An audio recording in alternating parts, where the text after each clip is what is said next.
সৌগত রায়ের পর এবার এসআইআর এর পক্ষে সওয়াল করলেন অনুব্রত মণ্ডল। এসআইআর চালু হোক, অসুবিধা কোথায়? প্রতিক্রিয়া বীরভূম তৃণমূলের প্রাক্তন সভাপতি। এসআইআর চালু হলে ভালো হবে, খারাপ কি হবে?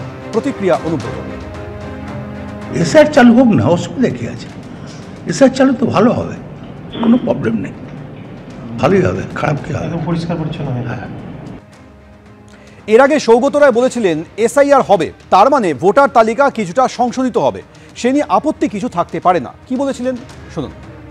স্পেশাল ইন্টেন্সিভ রিভিশন হবে, তার মানে ভোটার লিস্টে কিছুটা সংশোধন হবে, সে নিয়ে আপত্তির কিছু থাকতে পারে না। এসআইআরে আপনাদের আপত্তি নেই? ভোটার লিস্টে যদি স্পেশাল ইন্টেন্সিভ রিভিশন হয় তাতে আপত্তি করার থাকবে কেন? তো সব বিহারেও লোকেরা দেখছেন যাতে হয়।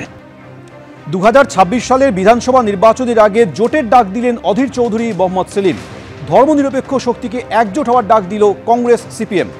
বিজেপি তৃণমূলের বিরুদ্ধে একজোট হয়ে লড়াইয়ের ডাক দিয়েছেন অধীর চৌধুরী, মোহাম্মদ সেলিম। পথে নামতে হবে, এছাড়া কোনো বিকল্প নেই, মত অধীর চৌধুরী।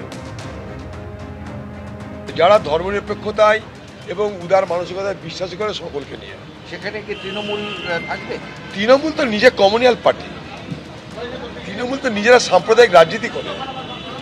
এই বাংলায় তৃণমূল আর বিজেপি তো সাম্প্রদায়িক বিভাজনের রাজনীতি তারা চালু করেছে। এখন মমতাকে যদি কেউ বলে ধর্মনিরপেক্ষ, আমি সে কথা বিশ্বাস করি না। সব থেকে বড় সাম্প্রদায়িক ব্যক্তিত্বের নাম এই বাংলায় যারা ক্ষমতা আছে তার মধ্যে মমতা ব্যানার্জি। বিভাজন বাংলায় যেটা হয়েছে, রাজনৈতিক বিভাজন, দুটো পার্টি ফয়দা লুটেছে, দুটো পার্টি তার লাভ করেছে, বিজেপি আর টিএমসি। তাই একে অপরকে এটা স্যুট করে। তাই কমিউনাল পলিটিক্স এখানটা এই জন্যই হবে, কারণ এটা বিজেপির পক্ষেও সুবিধাজনক, টিএমসির পক্ষে সুবিধাজনক। আর সেই কারণে দাঁড়িয়ে সব থেকে বেশি ক্ষতিগ্রস্ত হচ্ছে ধর্মনিরপেক্ষ শক্তিগুলো। তাই ধর্মনিরপেক্ষ শক্তিগুলোর আজকে প্রয়োজন ঐক্যবদ্ধ হওয়া। অষ্টম পে কমিশনে কেন্দ্রীয় মন্ত্রিসভার অনুমোদন মিলেছে। প্রধানমন্ত্রীর নেতৃত্বে অষ্টম পে কমিশনে মন্ত্রিসভার তরফে সম্মতি মিলেছে। 3 সদস্যের অষ্টম পে কমিশন গঠনে সম্মতি দিয়েছে কেন্দ্র। কেন্দ্রীয় সরকারি কর্মীদের বেতন নিয়ে 18 মাসের মধ্যে সুপারিশ। 18 মাসের মধ্যে কেন্দ্রের কাছে রিপোর্ট দেবে অষ্টম পে কমিশন। 1 জানুয়ারি 2026 থেকে লাগু হবে অষ্টম পে কমিশন।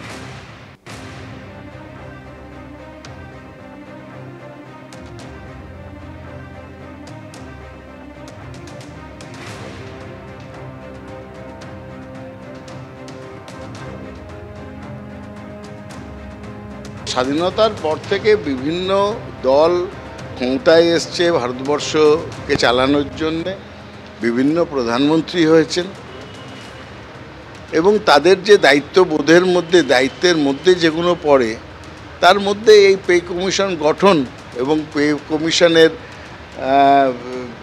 রেকমেন্ডেশন অনুযায়ী কাজ করা, এগিয়ে যাওয়া, তার মধ্যেই পড়ে।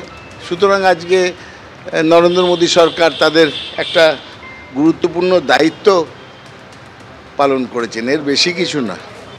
কেন্দ্রীয় সরকার মাননীয় প্রধানমন্ত্রী নরেন্দ্র মোদীর নেতৃত্বে প্রাইস ইন্ডেক্স বাড়ার সাথে সাথে কেন্দ্রীয় সরকারের কর্মচারীদের চাইতে হয় না বছরে 2 বার করে মহার্ঘ ভাতার বৃদ্ধি করেন, এবং সপ্তম পে কমিশন চালু অনেক আগে হয়ে গেছে এবং সপ্তম পে কমিশনের সময়সীমা শেষ হয়ে যাচ্ছে।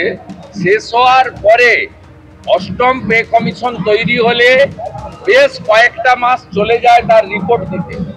নরেন্দ্র মোদীজি তার যে কর্মসূচির যারা ইমপ্লিমেন্ট করেন, অর্থাৎ কেন্দ্রীয় কর্মচারী, তাদের কথা অনেক আগাম ভেবে রেখেছেন, যাতে সপ্তম পে কমিশনের টাইম শেষ হলেই অষ্টম পে কমিশনের রিপোর্ট হাতে নিয়ে সাথে সাথে ইমপ্লিমেন্ট করে দেন। অষ্টম পে কমিশন কমপ্লিট হলে রেল কর্মচারী সহ ভারত সরকারের কর্মচারীদের একেবারে নিচের তলাটা আমি বলছি, চতুর্থ শ্রেণীর মিনিমাম 30,000 টাকা বেতন বৃদ্ধি হবে। পশ্চিমবঙ্গে সরকারি কর্মচারী, শিক্ষক, শিক্ষাকর্মীরা এই মুহূর্তে হাফ বেতন পান। নমস্কার।